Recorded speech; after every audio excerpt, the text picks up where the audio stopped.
Olá, estudantes! Tudo bem com vocês?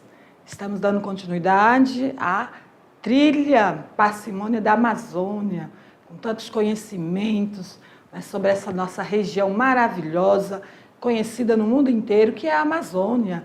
E Rondônia também é a Amazônia, viu, estudante? Aqui tem uma diversidade de cultura, de saberes, de povos, então você precisa aprofundar cada vez mais e conhecer essa região maravilhosa. Vamos então dar início à nossa aula 111 da trilha Parcimônia na Amazônia. Então, estudantes, vocês estão já aí quase finalizando essa trilha, né? Esta aula, ela vai desde a 111 a 114, certo? Vocês terão atividade. Então, queridos, é importante que vocês identifiquem aqui nesse mapa, né? Então, vocês já tiveram várias informações sobre essa trilha, vou ser bem sucinta, vou direto ao ponto, mas esse mapa aqui mostra aqui onde está Rondônia, e aqui ao lado a Amazonas, né? O estado do Amazonas, que tem toda essa riqueza, essa diversidade da flora e fauna e cultura, diversos povos, então nós temos uma história maravilhosa e precisamos conhecer. Certo? E nós vamos falar de algo muito importante, que é sobre cultura, identidade e linguagens, né? De linguagens aqui das comunidades ribeirinhas. Eu conheço várias comunidades, tem algumas fotos minhas, inclusive essa aqui, de São Carlos, isso mesmo, é São Carlos ou Nazaré? São Carlos, está aqui do lado. Essa foto eu tirei em setembro de 2023, porque esses barrancos, né, são bem parecidos, né, estudante? Então, aqui são os alunos, estudantes aí da mediação chegando na escola, bem de manhã, tirei essa foto. Então, para falar, né, das linguagens aqui das comunidades ribeirinhas, não posso deixar de mostrar as pessoas, né, que são as pessoas e que constroem as linguagens, né? Então, queridos, não vou ficar ali muito falando da foto, senão vamos tirar muito tempo. Então, qual é o nosso tema? Linguagem oral, né, a linguagem ribeirinhas, cultura e identidades da linguagem ribeirinhas, e nós vamos falar principalmente da linguagem oral, que a linguagem oral, deixa eu pegar a caneta aqui para destacar, a linguagem oral e a linguagem escrita, elas são manifestações da linguagem verbal, né? É por meio da linguagem oral que nós vamos ali escrever essa linguagem, né? Claro, o sistema de escrita já existe há mais de 4.000 anos, podemos dizer assim, não é uma data muito certa, mas ali num período de 3.500 anos antes de Cristo, nós já tínhamos o sistema de escrita, né, criada pelos povos sumérios, os egípcios, enfim. A linguagem escrita foi uma das maiores tecnologias que o homem criou. Por quê? Por meio da escrita, nós podemos ali eternizar histórias, né? Histórias de vida, enfim. E a linguagem oral, ela também ela vai se construindo, vai se modificando. Então, tanto a linguagem oral como a escrita visam estabelecer o quê? Comunicação, né, estudante? Por isso que, a partir da criação da linguagem escrita, nós podemos identificar a cultura, o modo de vida de povos de 30.000 anos atrás, né? Apesar que não existia a linguagem sistematicamente escrita, mas já havia o quê? Uma forma de comunicação oral. E os povos lá pré-históricos representavam essa comunicação oral, esse modo de vida, cultura, identidade, por meio dos desenhos, né? Não deixa de ser um sistema de símbolo ou de arte rupestre. Então, queridos, a linguagem, então, ela tem um papel importante, que é a manifestação da vida humana, né, da sociedade. Ela constitui, organiza e intermedia as relações sociais. Então, os seres humanos nós somos, né, o grupo que desenvolveu a linguagem oral e, sucessivamente, a linguagem escrita. A linguagem oral, ela é criada por meio, então, do sistema social. Então, a linguagem, ela é cultural. Uma criança só desenvolve a linguagem porque ela está em torno ali de pessoas falantes.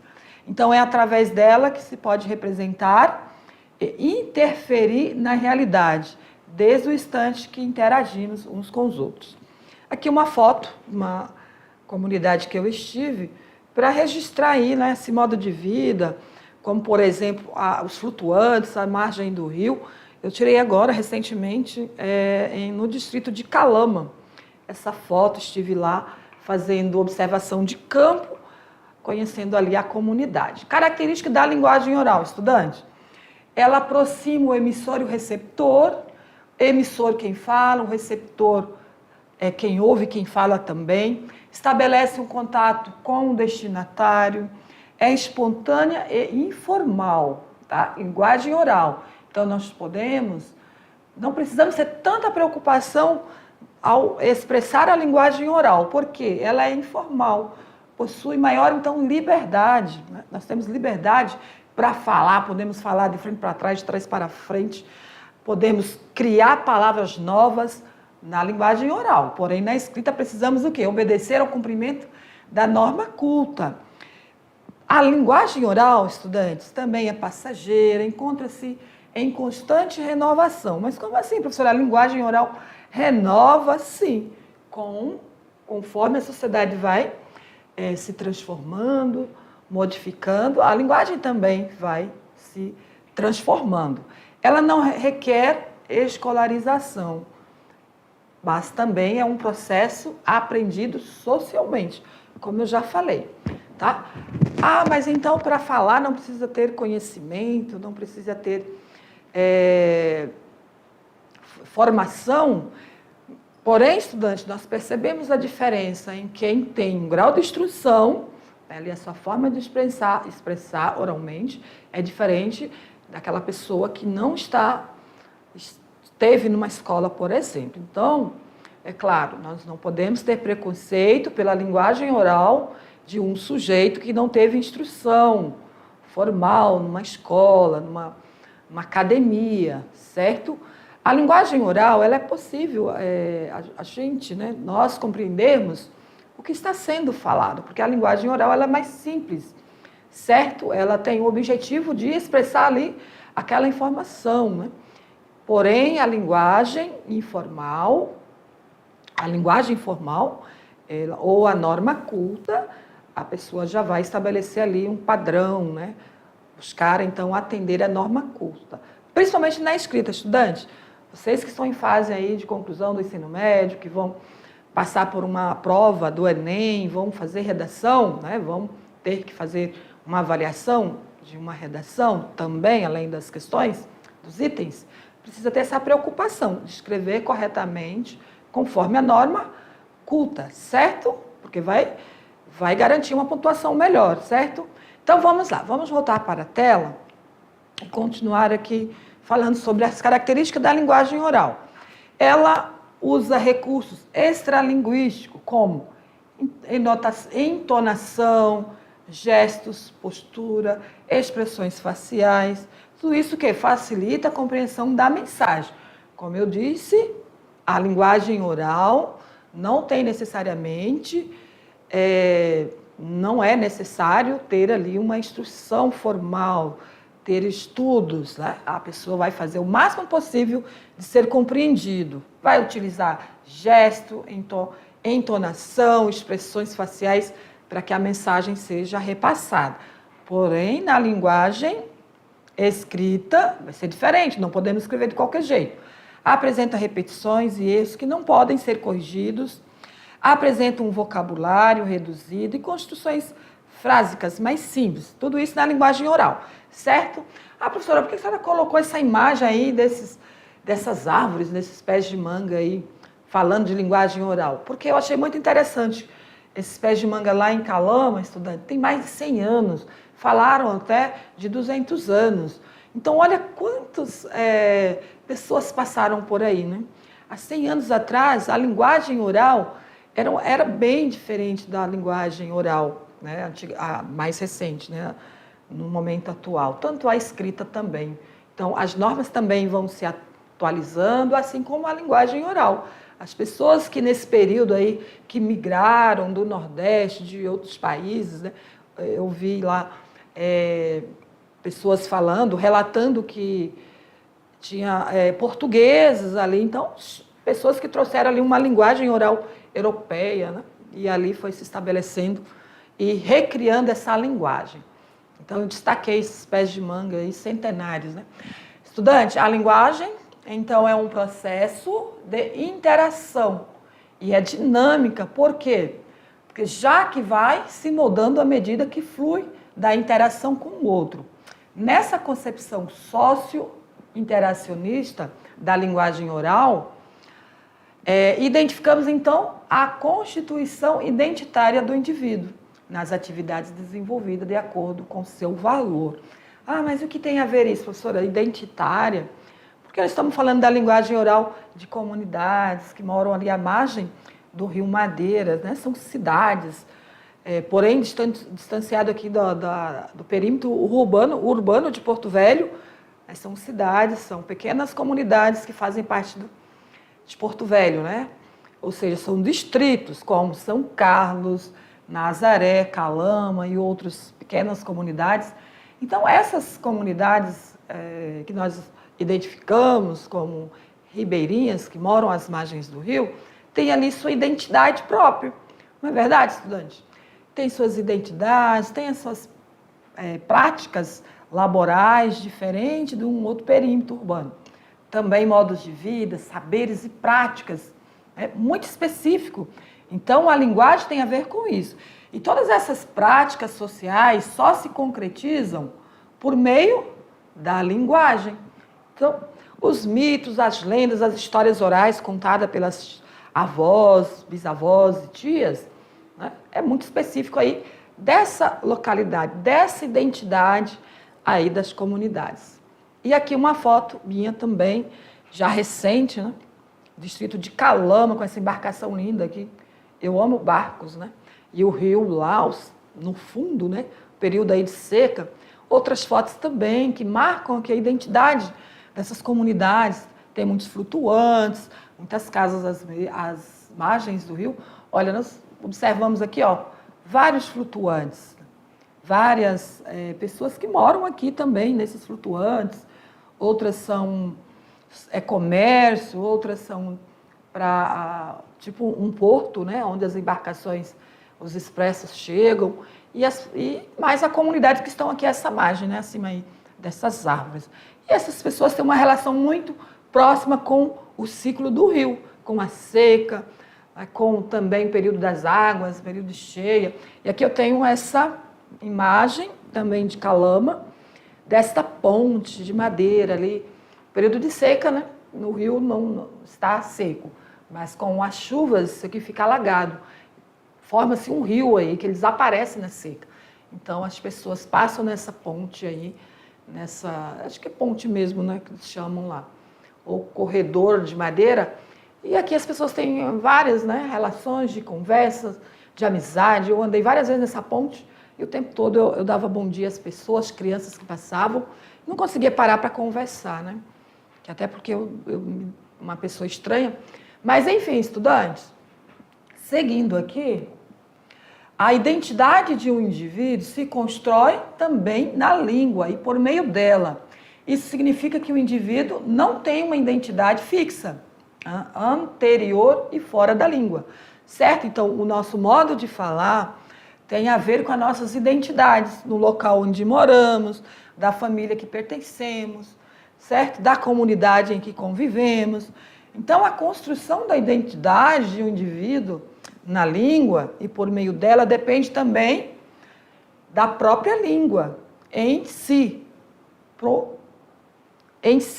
Ser uma atividade em evolução ou vice-versa. Tanto a identidade de um povo, de um indivíduo, de um grupo, também se transforma com o tempo. E a língua também vai sofrendo essas modificações.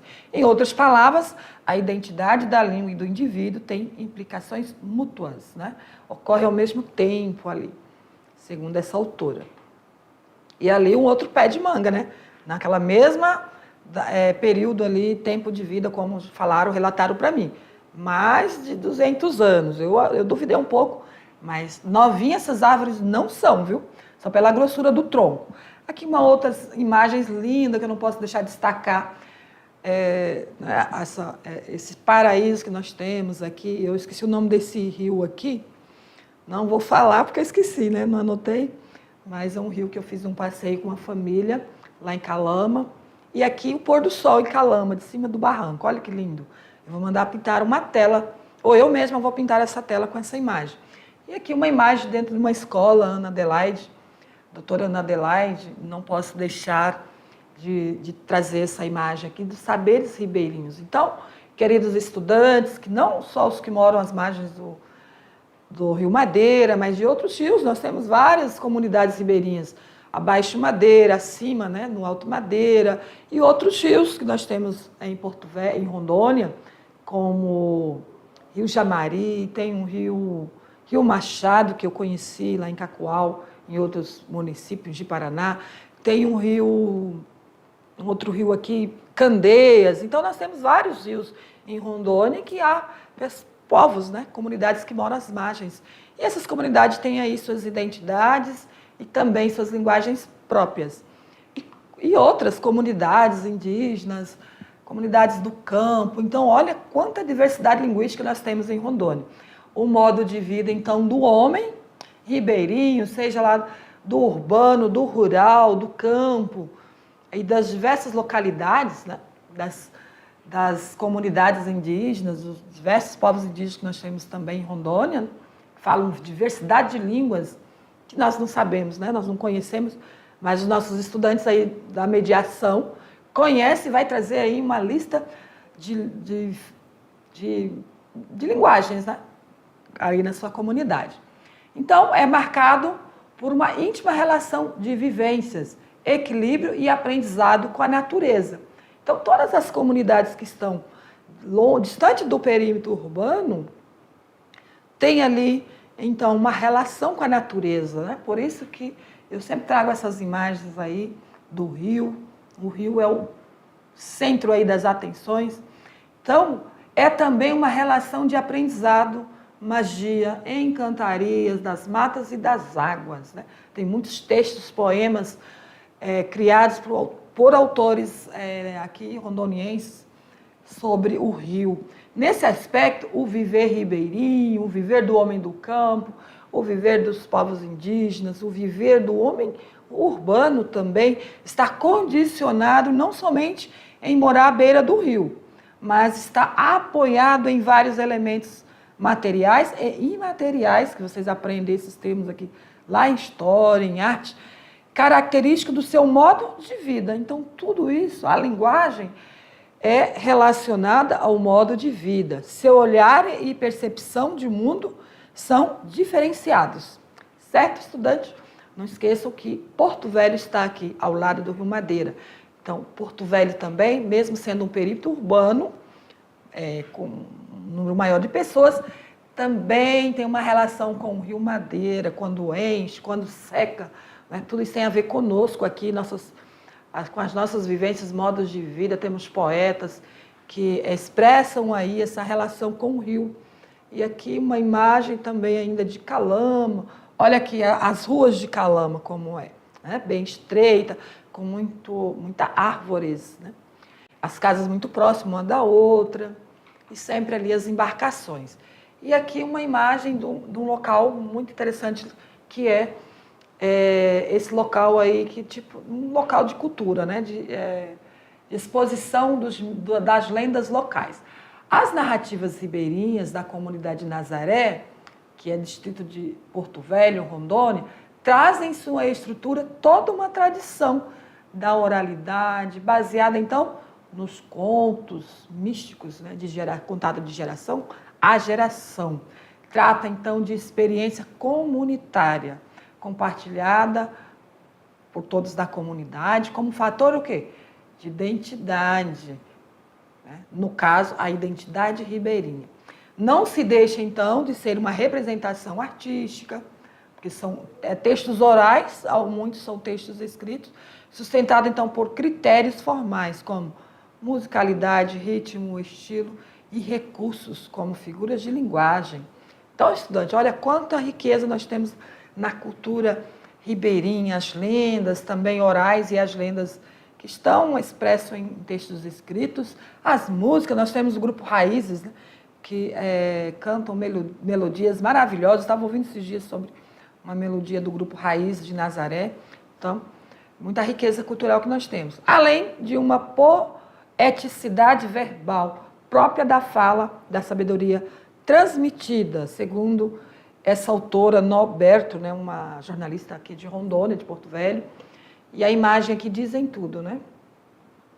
A nossa linguagem oral aí das lendas místicas e histórias aqui ribeirinhas. Aqui a imagem dessa casa cultural e aqui também uma outra imagem dos estudantes chegando aí para assistir a aula lá em Nazaré. Então, tudo isso, agora que eu estou vendo que essa aqui é de Nazaré, então essa imagem com certeza não é a primeira que eu mostrei, não é de São Carlos, é de Nazaré, estudantes, tá? Porque essa embarcação aqui, esse flutuante, é tipo uma loja. Eu andei comprando umas coisas aí, então agora me lembrei corretamente, onde a gente faz uma parada quando vem de Calama, tá? Só corrigindo lá a primeira imagem. Aqui, agora sim, São Carlos, que eu lembro dessa catedral, dessa igreja, aqui de São Carlos, foi o ano passado, estive lá fazendo a minha pesquisa de doutorado. Então, queridos, a cultura, então, porto-velhense, né? Todos nós aqui que moramos aqui em Porto Velho, quem nasceu em Porto Velho é porto-velhense, né? Rondoniense, mas especificamente de Porto Velho. Nós que moramos aqui temos essa relação com o rio, com as comunidades ribeirinhas, tem a ver com a nossa cultura, os nossos saberes, né? As lendas, os mitos, os textos, a arte produzida aqui, todas são expressas no currículo real, nosso currículo narrativo, que é o currículo que nós desenvolvemos lá na sala de aula, lá na escola, né? Os projetos, as manifestações culturais, as festas, tem tudo a ver, então, com o nosso modo de vida, e isso reflete na nossa linguagem. Então, tem linguagens específicas aqui nesse local, né? Nessas localidades, e uma diversidade de línguas, na verdade. Então, finalizando aqui, agora é sua vez, estudante. Eu trouxe aí para vocês um pouquinho da identidade, né? Eu não trouxe nenhuma linguagem, porque eu vou deixar para vocês, nenhuma expressão da linguagem ribeirinha. E olha que eu fiquei observando aí, desde o ano passado, estou observando, fazendo pesquisa de campo, observando as diferenças na linguagem, eu não vi muita diferença com a que nós observamos aqui em Porto Velho, né? No perímetro urbano. Porém, vocês vão perceber palavras, expressões específica aí da sua comunidade, né? Tanto as comunidades ribeirinhas, aqui do Baixo Madeira, do Alto Madeira, dos outros rios, dos outros municípios, certo? Ah, mas, professores, nossos alunos, estamos numa comunidade aqui no campo, né? São campesinos, ou aqui num grupo urbano, mas na comunidade indígena. Então, vocês vão fazer esse glossário conforme a sua comunidade, certo, estudante? Nós não ampliamos muito, não falamos de muitas culturas, mas vocês já sabem, Rondônia é um caldeirão multicultural. Isso mesmo, porque tem uma diversidade de povos, línguas, saberes, modos de vida, ciência, tem sua ciência própria. Aqueles remédios lá que você sabe fazer, que cura lá, sara uma doença, cura uma dor, melhora uma dor. Isso é ciência, são saberes próprios aí, empírico, né, da comunidade. Então, tudo isso é repassado de forma oralmente. Então, queridos, vamos olhar para o quadro, para a tela, e eu vou dizer qual é a atividade. A atividade é a criação de um glossário, tá? Que é uma lista de palavras, quantas vocês quiserem, não vai fazer muito pouco, né? Quantas vocês conseguirem pesquisar, porque essa aula, ela conta desde a 111 a 114. Olha quanto tempo vocês terão para pesquisar a linguagem oral aí da sua comunidade. Não só as comunidades ribeirinhas. A comunidade que o estudante está inserido, vocês vão criar esse glossário. Vai fazer uma lista de palavras que você considera que são típicas, ou seja, diferente, típica aí da sua região, da sua localidade. E descreva o significado dessas palavras, certo? A atividade, então, será desenvolvida por todas essas aulas. O que é o glossário? Eu trouxe aqui o conceito. É uma espécie de pequeno dicionário específico para palavras e expressões pouco conhecidas, presente em um texto, seja por ser de natureza técnica, regional ou outro idioma. Por norma, o glossário, então, lista em ordem alfabética ou de aparição com as acepções corretas dos termos mais peculiares presentes ao longo do texto. É claro, aqui vocês podem pesquisar em textos escritos aí na localidade, mas vocês vão pesquisar na fala mesmo, oral, da sua comunidade. Fazer essa lista de palavras e escrever o significado em ordem alfabética, certo? E as comunidades indígenas também vai trazer aí para a sala de aula esse glossário sobre o que vocês identificou aí. Claro, né? Vai ter uma diversidade de palavras, então não precisa fazer um glossário tão grande, viu, estudante?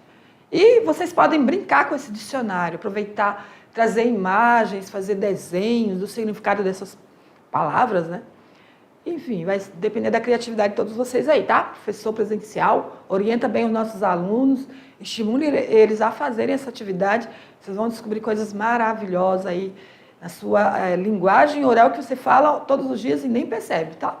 Obrigada pela atenção e aguardo vocês em outros momentos, em outras aulas aí de arte, filosofia. O que vier, nós estamos dentro. Tchau, até a próxima aula.